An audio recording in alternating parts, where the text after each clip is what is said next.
हाँ, अब इस फिगर को मैं पहले इस वजह से डिस्कस कर रहा हूँ कि आज चूँकि पूरा फिगर ही समझना है, ठीक है। तो हालांकि ये चीज़ तो आप पढ़ भी चुके हैं थर्मोडायनेमिक्स में, लेकिन फिर भी देख लीजिए। जैसे ये टीएस डायग्राम है, टीएस टेम्परेचर एंट्रोपी डायग्राम, ठीक है, टेम्परेचर एंट्रोपी डायग्राम है ये। तो यहाँ पे इस डायग्राम में आप देख रहे हैं ये जो टीएस डायग्राम बना हुआ है, तो एक कर्व बना हुआ है पहाड़ नुमा। तो इस कर्व में देखिए ये जो लाइन है, ये कर्व जैसे दो लाइनों से मिल करके ये कर्व बना हुआ है। ये जो पहाड़ नुमा आप कर्व देख रहे हैं, ये दो लाइनों से मिल करके बना हुआ है, ठीक। पहला लाइन आप देख रहे हैं जो लेफ्ट हैंड साइड में है, बाएं साइड में है, वो है सैचुरेटेड लिक्विड लाइन। इसको हम हिंदी में कहते हैं संतृप्त द्रव्य रेखा, संतृप्त द्रव्य रेखा, और इंग्लिश में क्या हो गया, सैचुरेटेड लिक्विड लाइन।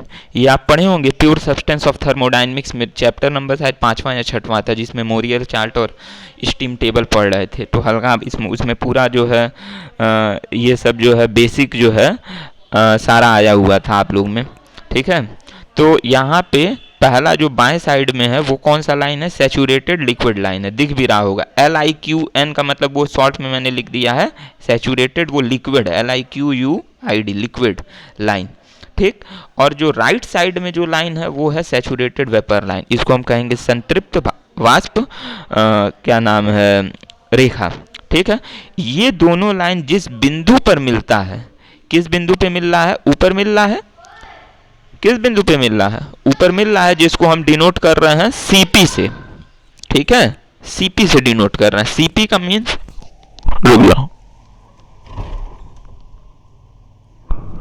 CP का मतलब क्या होता है, क्रिटिकल पॉइंट। CP का मतलब क्या हुआ, क्रिटिकल पॉइंट। अब इसका हिंदी में भूल गया हूं, देख लीजिएगा। तो ये जो कर्व है पहाड़ नुमा कर्व, ये दो लाइनों से, दो रेखाओं से मिल करके बने हैं। पहला है सैचुरेटेड लिक्विड लाइन, जिसको हम कहेंगे संतृप्त द्रव्य रेखा, और जो राइट हैंड साइड में है वो है सैचुरेटेड वेपर लाइन, जिसको हम कहेंगे संतृप्त भाप रेखा। और ये जिस बिंदु पर मीट करता है, मिलता है, उसको कहते हैं क्रिटिकल पॉइंट, ठीक। अब यहाँ पे एक और चीज़ आपको दिख रहा है, मैंने लिखा है जो लेफ्ट हैंड साइड में सैचुरेटेड लिक्विड लाइन है, इसके इधर L लिखा है, पहाड़ जो बना हुआ है कर्व उसके बीच में L+V लिखा हुआ है, और राइट साइड में V लिखा हुआ है। इसका मतलब ये हुआ कि जो सैचुरेटेड लिक्विड लाइन है, इसकी बाएं साइड में क्या होगा, जो भी अगर हम जो भी चीज़, अब चूँकि यहाँ प्रशीतक पढ़ रहे हैं, रेफ्रिजरेशन के बारे में पढ़ रहे हैं, तो जो भी हमारा रेफ्रिजरेंट होगा वो क्या होगा, लिक्विड स्टेट में होगा।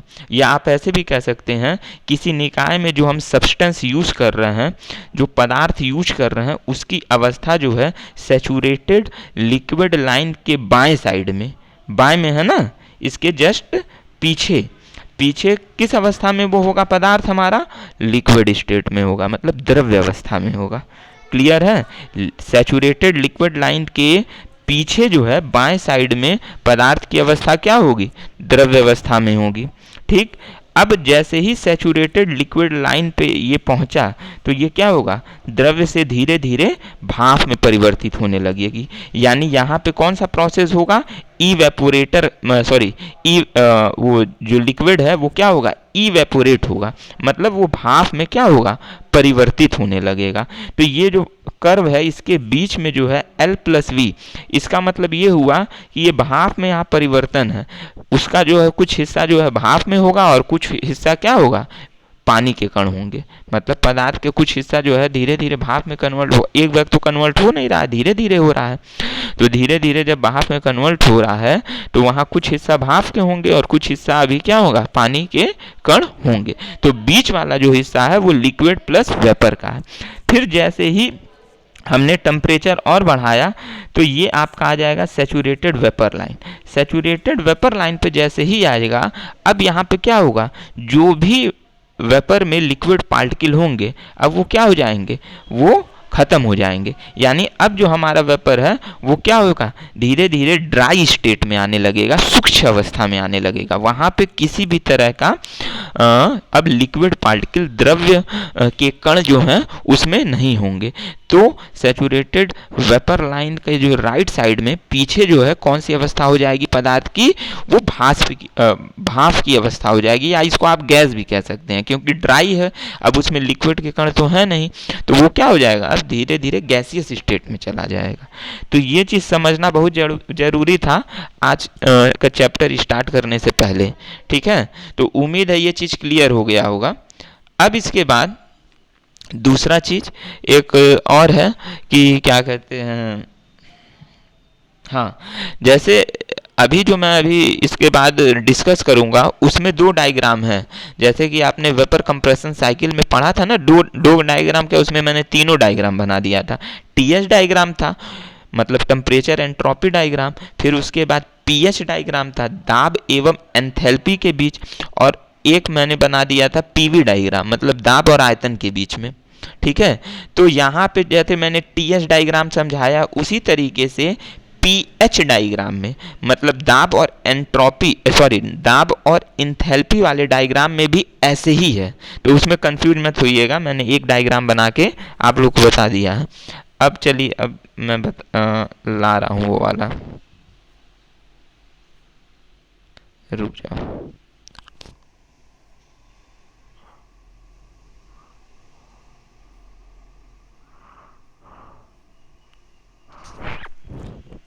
हाँ, अब देखो, कल यहाँ तक तो डिस्कस हो गया था पावर इनपुट कैसे निकालते हैं और प्रशीतन क्षमता कैसे निकालते हैं। ठीक है, तो इसके बाद हमारा जो टॉपिक था वो ये था,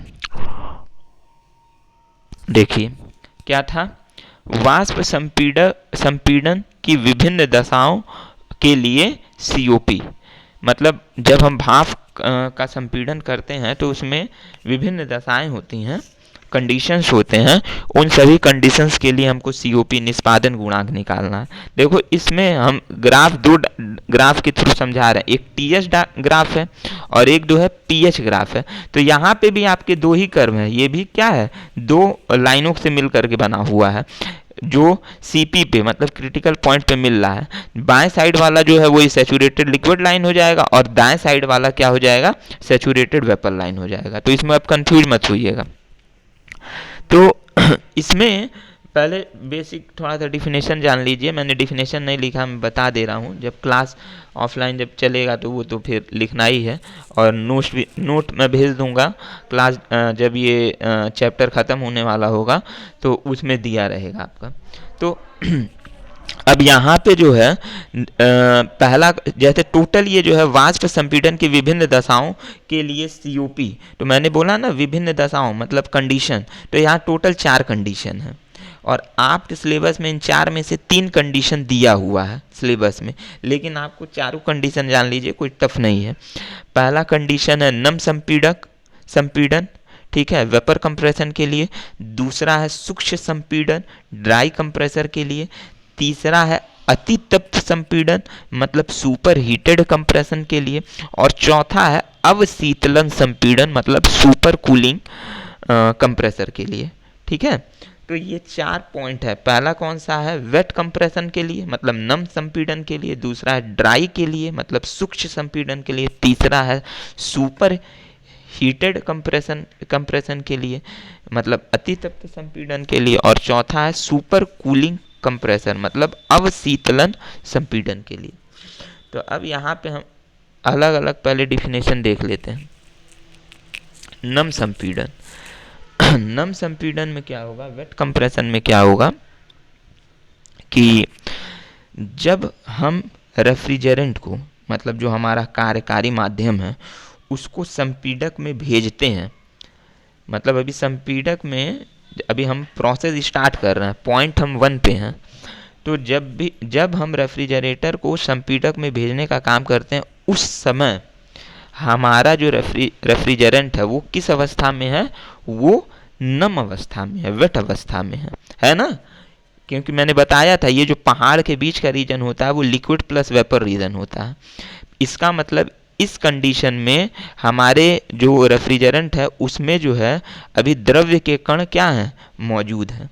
ठीक है, द्रव्य के कण मौजूद होने के कारण ही इस कंडीशन, इस दशा को हम क्या कहते हैं, नम संपीड़न कहते हैं। क्लियर? अभी मैं केवल डिफिनेशन बता रहा हूं। अब दूसरा क्या है, सूक्ष्म संपीड़न। सूक्ष्म संपीड़न में देखो, ड्राई कंप्रेशन में देखिए, यहाँ पे हमारा प्रोसेस 1 से स्टार्ट हो रहा है, तो 1 कहाँ पे है, यहाँ पे देखो 1 हमारा सैचुरेटेड वेपर लाइन और सैचुरेटेड लिक्विड लाइन के बीच में है, मतलब L+V वाले रीजन पे है। ठीक है, जहाँ पे हमारे रेफ्रिजरेंट के अंदर जो है वो आपका लिक्विड के कण मौजूद है। लेकिन सूक्ष्म अवस्था में जैसे ही हम जाएंगे तो यहाँ जो बिंदु 1 है वो किस जगह पे है, वो हमारा सैचुरेटेड वेपर लाइन पर है, एकदम सैचुरेटेड वेपर लाइन पे है, मतलब संतृप्त भाप रेखा पर है। और इस कंडीशन में मैंने बोला था अब लिक्विड जो है, अब जो रेफ्रिजरेंट होगा अब उसमें जो है भाप के लिक्विड के कण, द्रव्य के कण समाप्त हो जाएंगे। अब क्या होगा, इस पॉइंट पे आते आते जो आपका भाप में से लिक्विड के जितने भी कण होंगे वो क्या हो जाएंगे, पूरी तरीके से भाप में कन्वर्ट हो जाएंगे। यानी इस कंडीशन में अब किसी भी प्रकार के लिक्विड के कण यहाँ मौजूद नहीं रहेंगे। इस कारण इस संपीड़न प्रक्रिया को हम सूक्ष्म संपीड़न प्रक्रिया कहते हैं, डाई कंप्रेशन प्रक्रिया कहते हैं। ठीक, ये डिफिनेशन हो गया। तीसरा आपका देखिए,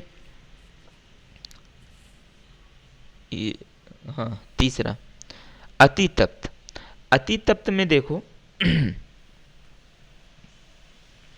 अब इन दोनों फिगर में आप देख रहे हो कि हम स्टार्ट कहाँ से कर रहे हैं। अतितप्त में स्टार्ट हम कर रहे हैं कि जो हमारा सैचुरेटेड वेपर लाइन है, सैचुरेटेड किसी भी फिगर से समझ सकते हो, इसी फिगर से समझो, सैचुरेटेड जो वेपर लाइन है उसके राइट हैंड साइड से हम स्टार्ट कर रहे हैं। इसका मतलब ये हुआ कि हमारा जो है सैचुरेटेड वेपर लाइन पे अभी तक जो था ड्राई कंप्रेशन में, वहाँ पे तो ये था कि प्रशीतक के अंदर जो है किसी भी प्रकार के लिक्विड पार्टिकल नहीं है। यहाँ पे क्या है, प्रशीतक के अंदर तो पहले ही लिक्विड पार्टिकल नहीं है, वो सूक्ष्म तो है ही है, सूक्ष्म हो ही चुका है। उसके अलावा उसका तापमान क्या है, ज़्यादा है। भाई राइट हैंड साइड का मतलब क्या हो गया, ये सुपर हीटेड रीजन हो गया। ये क्या हो गया, सुपर हीटेड रीजन हो गया।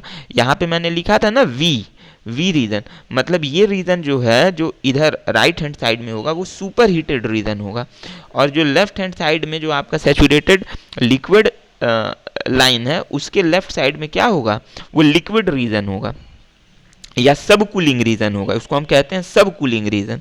ठीक है, तो उम्मीद है कि यहाँ ये चीज़ क्लियर हुआ होगा। सुपर हीटेड रीजन में क्या हो रहा है कि भाप तो पहले से ही सूक्ष्म है लेकिन उसका तापमान और बढ़ा दिया गया है। ठीक है, उसको और सूक्ष्म कर दिया गया है, ड्राई कर दिया गया है।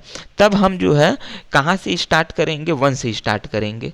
मतलब ये हमारा जो है भाप, वो रेफ्रिजरेंट है वो क्या होगा, अति तप्त अवस्था से ही संपीड़न, अति तप्त अवस्था में रहते हुए ही अब वो क्या हो रहा है, वहाँ पे संपीड़न का प्रक्रिया हो रहा है। यानी यहाँ पे जो हमारा रेफ्रिजरेंट है वो ड्राई तो हो ही चुका, उसके अलावा उसका तापमान जो है और ज़्यादा बढ़ा दिया गया।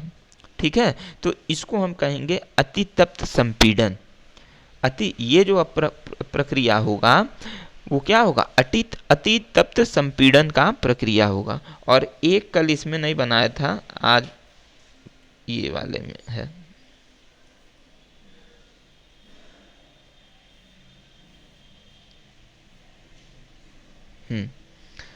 ये चौथा क्या है, अवशीतलन संपीड़न, सुपर कूलिंग कंप्रेशन। इसमें क्या है, अब इसमें देखिए, देखो यहाँ पे, अच्छा डिफिनेशन में पहले बता दूं। सुपर कूलिंग कंडीशन में क्या, अति तप्त कंडीशन में क्या था कि जो हमारा रेफ्रिजरेंट है प्रशीतक वो ड्राई तो हो ही चुका है, उसके अलावा उसको और ज़्यादा वो उष्मा दे करके जो है उसको सुपर हीटेड रीजन में ले आया गया और फिर प्रक्रम स्टार्ट किया गया, तो इस कारण उसको अतितप्त संपीड़न कहेंगे। सुपर कूलिंग या अवशीतलन में क्या होता है, यहाँ पे प्रोसेस आपका ठीक है यहीं से स्टार्ट होगा, वन से, जैसे कि ड्राई में स्टार्ट हुआ था, ड्राई कंप्रेशन में सूक्ष्म संपीड़न में जैसे स्टार्ट हुआ था सैचुरेटेड वेपर लाइन से, वहाँ से स्टार्ट हो रहा है, फिर कंडेंसर में जा रहा है। यहाँ काम जो है कंडेंसर का करेगा, यहाँ काम क्या होगा, कंडेंसर करेगा। अतितप्त में एक बार मैं फिर से बता दे रहा हूँ, अतितप्त और अवशीतलन में कंफ्यूज मत होइएगा। अतितप्त में क्या था, हमारा जो रेफ्रिजरेंट है वो तो ड्राई हो ही चुका था भाई। इवेपोरेटर का काम क्या होता है, इवेपोरेटर 4 से 1 जो 4 से 1 की जो प्रक्रिया होती है वो इवेपोरेटर की होती है। तो इवेपोरेटर क्या करता है, खाद्य पदार्थों से ऊष्मा अवशोषित करता है ना। तो यहाँ पे रेफ्रिजरेंट ऊष्मा अवशोषित इतना कर लिया गया कि उसके लिक्विड पार्टिकल तो पहले ही खत्म हो गए, उसके अलावा ऊष्मा उसको और अवशोषित करके उसको सुपर हीटेड रीजन में छोड़ दिया गया, मतलब सुपर हीटेड रीजन में भेज दिया गया, उसका तापमान ज़्यादा हो गया, ठीक है। तब वहाँ पे जो संपीड़न होगा वो अतितप्त होगा। यहाँ पे क्या है, सुपर कूलिंग में, अब यहाँ कंप्रेसर का काम नहीं है। कूलिंग कहाँ पे होती है, कूलिंग कंडेंसर में होती है, संघनित्र में होता है ना कूलिंग भाई। ठंडापन क्या होता है, संघनित्र में ही ना ऊष्मा का निष्कासन होता है, उसमें वायुमंडल में सराउंडिंग में ऊष्मा का निष्कासन कहाँ, किस यंत्र के द्वारा होता है, कंडेंसर के द्वारा होता है, संघनित्र के द्वारा होता है। तो यहाँ आप संघनित्र वाला पोर्शन देखिए, तो संघनित्र कहाँ से होता है, 2 से 3, प्रक्रम 2 से 3 पे संघनित्र का काम हो रहा है। तो यहाँ देखिए 2 से 2' पे आते हैं, क्योंकि संघनित्र में क्या होता है, स्थिर दाब पे ऊष्मा का निष्कासन होता है। तो 2 से 2' मतलब टेम्परेचर गिर रहा है, और फिर 2' से 3' मतलब क्या होगा, स्थिर दाब है, क्या है, स्थिर दाब रेखा है। लेकिन यहाँ पे कंडेंसर कार्य से तो देखना कंडेंसर का प्रोसेस यहीं तक होता है 2 से 3' तक, लेकिन यहाँ सब कूलिंग की जा रही है, मतलब इसका तापमान जो है सैचुरेटेड लिक्विड लाइन के पहुँचने के अलावा इसको इसमें से ऊष्मा और ज़्यादा निकाल के दे दी गई सराउंडिंग को, जिसके कारण इसका तापमान क्या हो गया, और ज़्यादा घट गया, और ये सुपर कूलिंग रीजन में चला गया। देखो यहाँ मैंने लिखा है 3' से 3, ये जो आपका पोर्शन है ये सुपर कूलिंग वाला पोर्शन है। तो अब जो हमारा रेफ्रिजरेंट है वो सुपर कूलिंग रीजन में चला गया, मतलब ये आवश्यकता, जितनी आवश्यकता ठंडा करने की थी उससे ज़्यादा ठंडा हो गया, सुपर कूलिंग, सब कूलिंग हो गया, सुपर कह रहा सब कूलिंग इसका हो गया।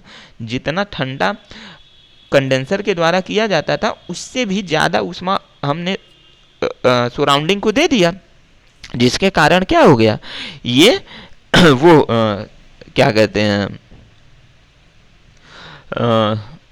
सुपर कूलिंग रीजन में चला गया, इसका सुपर कूलिंग हो गया, अवशीतलन हो गया। तो ये जो डिफिनेशन है ये 4 डिफिनेशन है बेसिकली, ठीक है। पहला था आपका ड्राई, दूसरा था पहला था आपका वेट नम संपीड़न, दूसरा आपका ड्राई संपीड़न, तीसरा आपका अतितप्त, और चौथा अवशीतलन। तो ये बेसिक जो है पहले तो वो हो गया, डिफिनेशन हो गया। अब हम बारी बारी से इसको स्टडी कर रहे हैं।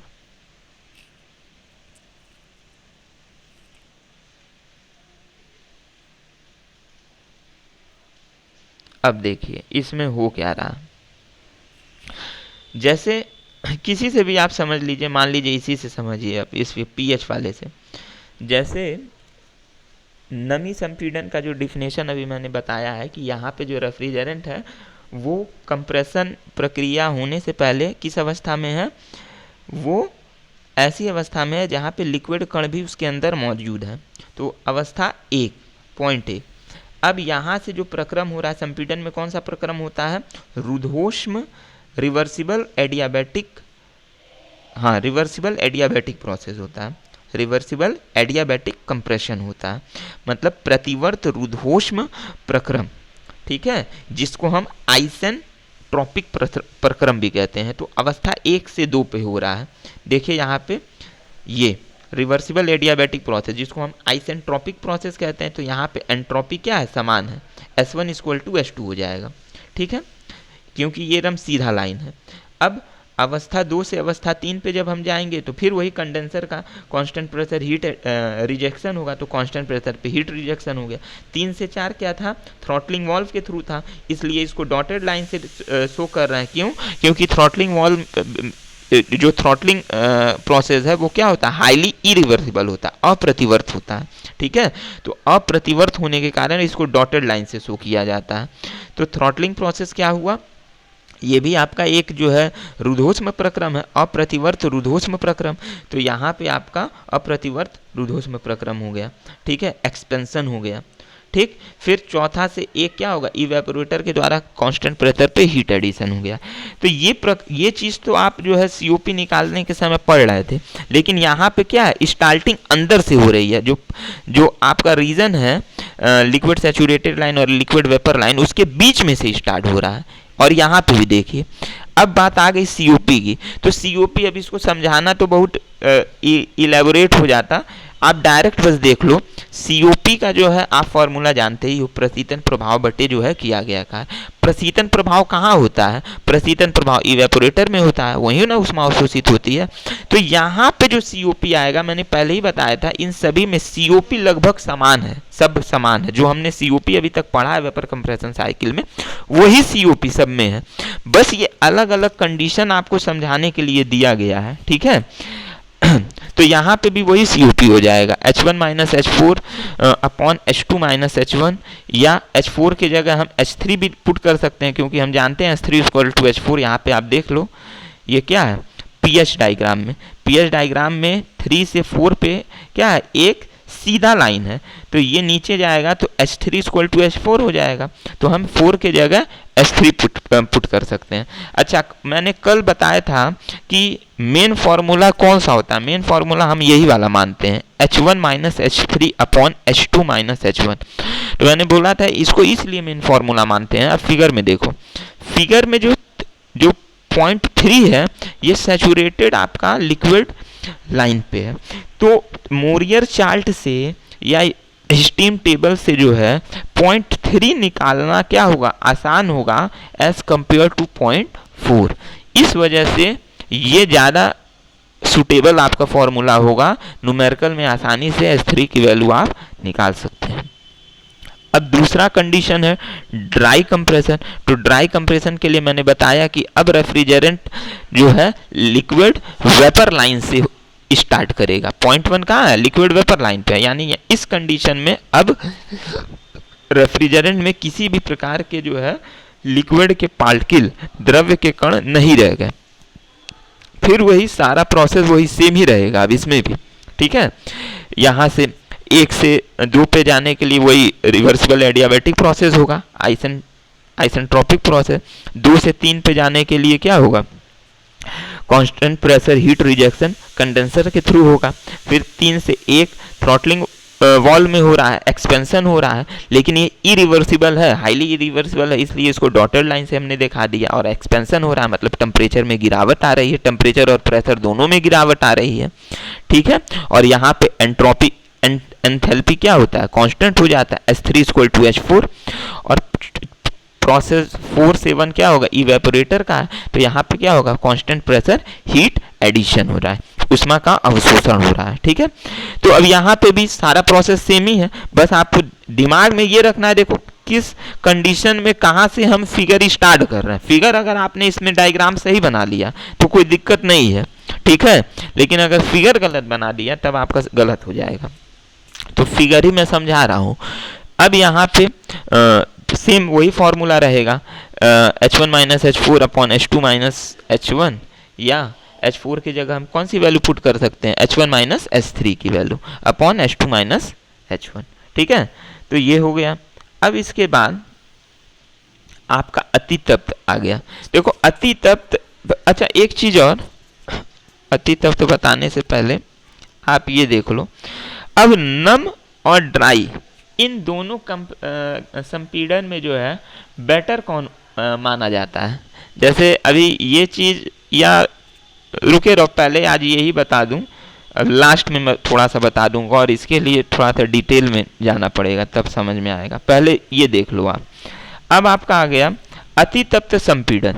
अति तप्त संपीड़न में जैसे मैंने पहले ही बताया था कि हम स्टार्टिंग कहाँ से कर रहे हैं, सुपर हीटेड रीजन से कर रहे हैं। मतलब हमने रेफ्रिजरेंट को इवेपोरेटर के द्वारा उष्मा अवशोषित करके इतना उष्मा दे दिया गया कि वो ड्राई तो हो ही गया, उसके अलावा उसमें इतनी उष्मा थी कि वो सुपर हीटेड रीजन में चला गया, अति तप्त हो गया। ठीक है, तो यहाँ पे हम स्टार्ट कर रहे हैं, वन कहाँ स्टार्ट है, ये तो 1 है ड्राई सैचुरेटेड वेपर लाइन पे। एक्चुअल में जो 1 है हमारा इसके राइट साइड में है, दिख रहा है ना, इसके राइट साइड में। तो हम 1 यहाँ से सुपर हीटेड रीजन से स्टार्ट करें, इसलिए इसको सुपर हीटेड कंप्रेशन कहते हैं। फिर वही सारा प्रोसेस वही है, पहले जो है ये जाएगा कंप्रेशन में है तो रिवर्सिबल एडियाबैटिक प्रोसेस होगा, कंडेंसर में ये क्या होगा, कांस्टेंट प्रेशर हीट रिजेक्शन होगा। फिर आपका जो है तीसरे से चौथे में थ्रॉटलिंग वॉल में जाएगा, चूंकि ये इरिवर्सिबल है इसको डॉटेड लाइन से दिखा दी है, और एक्सपेंशन हो रहा है, यहाँ टेम्परेचर और प्रेशर दोनों घट जाएगा। ठीक है और एंथैल्पी क्या होगा, कांस्टेंट होगा। यहाँ पे देख ही रहे हैं सीधा लाइन है, तो H3 इक्वल टू H4। और प्रोसेस 4 से 1 इवेपोरेटर में है तो यहाँ कांस्टेंट प्रेशर हीट एडिशन हो जाएगा। यहाँ पे भी COP आपका वही आएगा, H1 minus H4 upon H2 minus H1। H4 की जगह हम H3 भी पुट कर सकते हैं। ठीक, अब आपका लास्ट है अवशीतलन।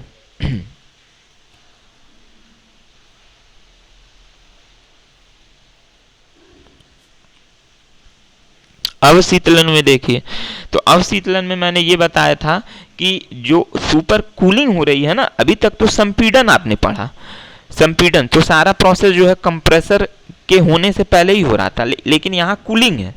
तो कूलिंग किस में होता है, कंडेंसर में होता है। तो हमने स्टार्ट कर लिया कि मान लीजिए हमारा जो है, हमने ले लिया कि हमारा जो रेफ्रिजरेंट है वो क्या है, ड्राई है। तो ड्राई है, इस वजह से हमने सैचुरेटेड वेपर लाइन से स्टार्ट किया, 1 से। देखो 1 कहाँ पे है, सैचुरेटेड वेपर लाइन पे है, दोनों में। ठीक है, तो 1 से स्टार्ट किया। अच्छा, फिर ये कंप्रेसर में गया, वही रिवर्सिबल एडियाबैटिक प्रोसेस हुआ। लेकिन जैसे ही ये आपका इसमें आया, क्या कहते हैं, कंडेंसर में गया, तो कंडेंसर में पहले क्या हो रहा है, कांस्टेंट प्रेशर हीट रिजेक्शन होता है। तो कांस्टेंट प्रेशर पे यहाँ टेम्परेचर 2 से 2' पे डिक्रीज हुआ, फिर यहाँ 2' से 3' कांस्टेंट प्रेशर लाइन हो गया। जैसे ही ये 3' पे आया तो कंडेंसर के द्वारा इतना ज़्यादा उष्मा बाहर निकाल दिया गया कि ये 3 पे न रुक करके ये उससे आगे निकल गया, इसकी सुपर कूलिंग हो गई। क्या हो गई, ये जो है मतलब ये जितने पे जहाँ तक जो है कंडेंसर कार्य करता था वो क्या किया, उससे भी ज़्यादा जो है उष्मा का रिजेक्शन कर दिया, जिसके कारण जो रेफ्रिजरेंट है वो क्या हो गया, ज़्यादा ठंडा हो गया, उसका सुपर कूलिंग हो गया और वो सुपर कूलिंग रीजन में चला गया, सुपर कूलिंग वाले रीजन में। तो यहाँ 3' से 3 जो है ये सुपर कूलिंग रीजन है। ठीक है, 3' से 3 क्या है, ये वाला 3' से 3 सुपर कूलिंग रीजन है। और फिर वही प्रोसेस है, जैसे जब ये 3 पे आ गया उसके बाद ये थ्रॉटलिंग वॉल में चला गया। थ्रॉटलिंग वॉल चूंकि इरिवर्सिबल प्रोसेस है तो मैंने डॉटेड लाइन से इसको शो कर दिया, और एक्सपेंशन हो रहा है तो ये क्या हो रहा है, टेम्परेचर और प्रेशर दोनों में गिरावट आ रही है। ठीक है, यहाँ पे कांस्टेंट एंथैल्पी प्रोसेस होगा, H3 इक्वल टू H4। और फिर प्रोसेस 4 से 1 इवेपोरेटर का कांस्टेंट प्रेशर हीट एडिशन हो जाएगा। तो यहाँ पे भी क्या होगा, आपका सेम फॉर्मूला रहेगा। ठीक, अच्छा, अब एक चीज पहले जान लीजिए, जो अति तप्त शीतलन है और अवशीतलन संपीड़न, ये बेसिकली इसका यूज जो है रेफ्रिजरेंट के COP निष्पादन गुणांक को क्या करने के लिए होता है, मतलब बढ़ाने के लिए इसका काम किया जाता है। निष्पादन गुणांक की वैल्यू को, जैसे होता है ना कि निष्पादन, मान लीजिए निष्पादन गुणांक रेफ्रिजरेशन का आपको इम्प्रूव करना है, उसकी इफिशियंसी और बढ़ाना है। ठीक है, सॉरी इफिशियंसी कह रहा है, ये उसका निष्पादन गुणांक और बढ़ाना है। तो निष्पादन गुणांक बढ़ाने के लिए हम क्या करेंगे, इन दोनों प्रक्रम प्रोसेस का यूज करते हैं, चाहे आप अति तप्त संपीड़न कीजिए चाहे वो अवशीतलन संपीड़न कीजिए। तो अगर क्वेश्चन में ये पूछ ले कि किसी जो है रेफ्रिजरेशन साइकिल के निष्पादन गुणांक को बढ़ाने के लिए कौन कौन से प्रक्रम किए, अभी इसको और डिटेल में पढ़ना है, इसको परेशान मत होइए। ये तो आपका एक ये ठीक था कि अगर डायरेक्ट क्वेश्चन पूछ दे रहा है कि अवशीतलन संपीड़न के बारे में बताइए, तो आप फिगर लिख करके थोड़ा सा डिफिनेशन लिख करके और ये फॉर्मूला लिख दीजिए, इतने से काम हो जाएगा।